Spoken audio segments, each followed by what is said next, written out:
ক্যামেরার সামনে কথা বলতে ভয় করে, অথবা ক্যামেরার সামনে নিজেকে নিয়ে আসাটাই পছন্দের নয়, অথচ আপনি চাইছেন সোশ্যাল মিডিয়ায় গ্রো করতে, আর সেটাও আবার শুধুই শর্টস বা রিলস ভিডিওর মাধ্যমে। তাহলে আজকের এই ভিডিওটা শেষ পর্যন্ত দেখুন।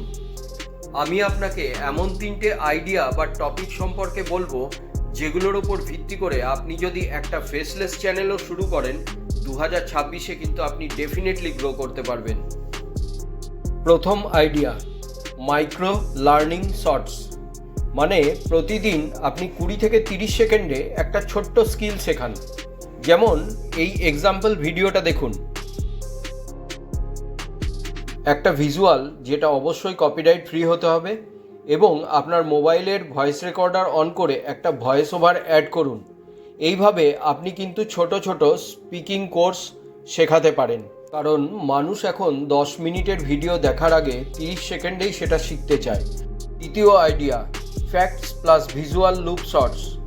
ব্যাকগ্রাউন্ডে এই ধরনের একটা লুপ ভিডিও চালান, আর এর সঙ্গে একটা টেক্সট অ্যাড করুন, আর ভয়েস ওভার করে কিছু অজানা তথ্য বা রিয়েল ফ্যাক্টস মানুষের কাছে তুলে ধরুন, যেটা আজও বেশিরভাগ মানুষের কাছে অজানা। এই ধরনের কন্টেন্ট কিন্তু বেশিরভাগ সময়েই ট্রেন্ডিংয়ে থাকে।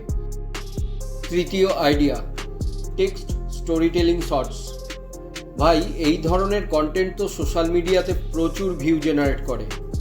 একটা ভিজুয়াল আর তার সঙ্গে ভয়েস ওভারের মাধ্যমে একটা সুন্দর গল্প ছোট্ট হোক, কিন্তু তার মধ্যে যেন একটা কিউরিসিটি থাকে।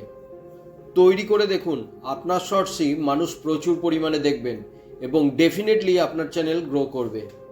তাই 2026-এ আপনি যদি একজন শর্টস ক্রিয়েটার হিসাবে নিজেকে প্রতিষ্ঠিত করতে চান, এবং সেটাও আবার ফেসলেস, তাহলে এই 3টের মধ্যে যে কোনো একটা আইডিয়া বেছে নিন আর চ্যানেল শুরু করুন। ভিডিওটা ভালো লাগলে একটা লাইক করুন আর কমেন্টে বলুন আপনি কোন আইডিয়াটা বেছে নিলেন। দেখা হচ্ছে পরের ভিডিওতে।